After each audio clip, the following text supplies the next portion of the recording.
It's kind of like this treasure map quest of a documentary to go meet these people, because it's kind of been just an imagination in my head since I was little of what these people are really like. Yeah, I know. I'm excited. See, it's weird now. for me because it's like I have a work family and I have a home family, and there's overlap. And the overlap is a doll that kills people. I am Chucky, the killer doll, and I dig it! So what do you think it's like to be part of like this basically horror Chucky family that's been formed from it? It's funny because I think of it as a family first and horror second. You know, I think it's that tight of a group. Of course, I do think of Chucky as family. He's mine. He's mine. Although Tony will say he's mine, and David Kirshner will say he's mine, because success has many fathers. Being a part of the Chucky franchise, and with Don and I from the beginning, especially your dad, and Brad Dourif, and now Fiona Dourif, there is very much a wonderful familial flavor to it. And Don is such a papa to all of this and such a loving soul. I'm very, very, very close to him. We really love each other. It just feels like my family. She's basically my best friend now, which is so weird. She's also young enough to be my daughter, which makes it weirder in a way. It's kind of funny because we'll go to set, Fiona will be like, oh, you're not killing me today. And we're on the call sheet together. And she'd be like, well, I'm number 1 on the call sheet and you're number 9. I was nervous that I wasn't going to take it seriously because on set, you know, there's this moving, walking puppet operated by your dad, and they play my dad's voice. And I was like, I think you guys are just going to have to say the words, so I'm not going to, because he sounds like my dad. I'm gonna kill you slow.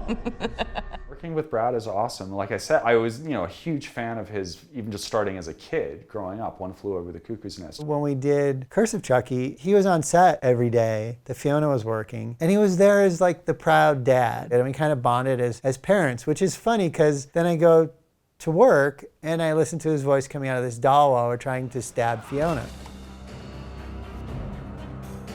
She's got her feet and doesn't need me. Basically she... I still need you. I mean...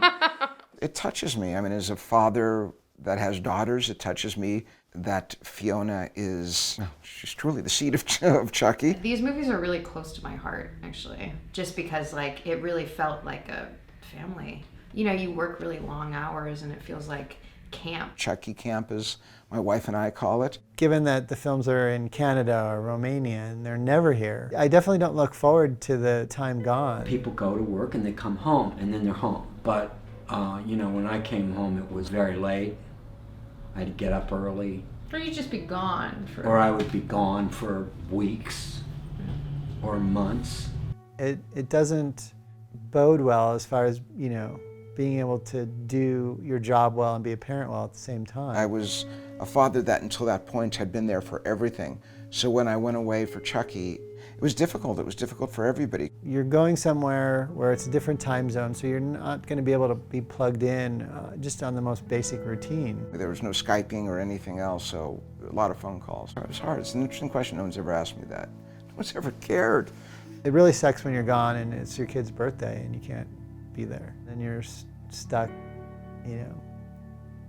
in some hotel room somewhere waiting for the alarm to go off so you can go stick a knife in Fiona's leg. Sometimes it's just goddamn lonely in doing some of those films. And I just did dialogue by myself all day. Well, as a parent, you feel like you miss everything. I mean, part of the fun of being a parent is the family dynamic. Listening to all 3 kids laugh, to me, is like the best thing ever.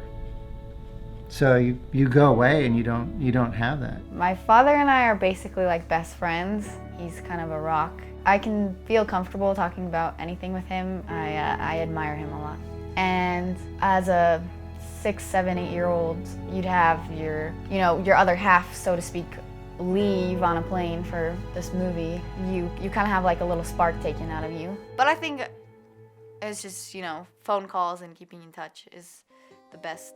It's kind of all you can do. The joy of it is about connection. I thought it was very interesting that Fiona and I both share, growing up with this doll, but in different aspects of her dad was an actor and mine was the makeup guy. I've been in a theater and watched my dad watch his head explode in a microwave or whatever over and over again.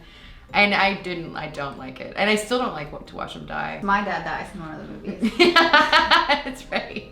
So I feel like we have this mutual understanding of what it's like to watch our parents die. Watch our parents die, yeah. I wouldn't change the fact that I grew up with a psychopathic murdering doll, but I think I had maybe not so much resentment for the doll itself, but maybe for the movies because it took my dad away from home. But I think being a part of this little Chucky family, it feels like there's just somebody who truly gets you because not every other daughter or father or person has grown up in the same environment. It took me till I was 9 to realize that other families didn't have Halloween trees that they decorated each. I love your Halloween tree. To walk through your house and see the Halloween presentation, it gave me goosebumps. You guys are my people. The only other people who can truly understand what that was like is this kind of family. On Halloween, Chucky came out and was hung. We hung him. I dressed up as Corpse Bride because I guess in a twisted way that is my version of a princess, is a undead bride. Okay, so we're twisted, yeah. So we're weird. In my office, they probably think, okay, this is like the Addams Family. They're just, because to us, it's nothing. Whatever Chucky represents to people is real and legitimate, and there's like passion for it, for the character, and it just feels like this weird gift that I get to be involved in it. Those of us that love this kind of world, the idea of the fantastic and animation, and there's a great love for things that go bump in the night. We try to keep it normal and we try and have fun though at the same time. So those two things kind of get a little complicated sometimes because I guess our normal isn't quite all that normal.